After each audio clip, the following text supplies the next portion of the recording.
Welcome to your Realtor training on water rights and septic systems. I am Garth Haslam. I surprised my in-laws today when I was telling him that I was training you on water rights. He said, why would a realtor need to know that? But depending on where you live, you may be selling a lot of homes that are maybe away from the city public services. And last thing you want to do is sell them a home where maybe they might not be buying legal rights to the water that they're using. You can imagine the horror scenarios that might happen when that occurs. Or maybe they're buying a house with a septic system that is not working or failed, and your home inspector, may or may not be trained on that sort of thing. So I'm going to give you the basics that you're going to need so that you can help protect your clients in that category. This is probably a good time for me to mention again that I'm not turning you into a home inspector, but I am giving you enough information so that you know if your home inspector is looking for and saying the right things to protect your client and his.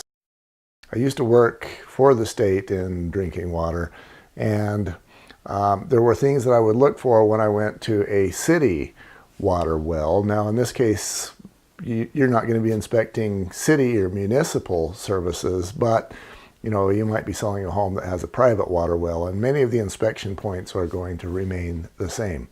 So we're going to cover the inspection points. We're going to talk about what water quality tests there are out there, and there's a billion, but we're going to hit the ones that are specifically more applicable to homeowners, and maybe out away from city services. We're going to talk about where a well should be located in somebody's yard, what it should be close to, what it should be away from. We're going to talk about well proofs and what that means, and how to know if perhaps the paperwork is or is not done properly. We're going to go over well construction. I can't tell you how many stories I have in that category where drinking water and dead critters were right there in contact with each other. And where that is the case, I'm going to help you to perhaps protect your client from having the wellhead 6 feet deep in mouse carcasses, for example. Then in the septic systems, we're going to talk about what a system is, the parts to it. We're going to go over the don'ts in a septic system.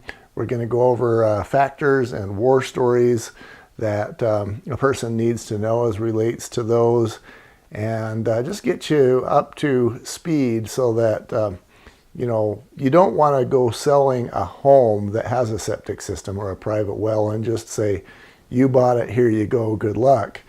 So we're going to get you up to speed.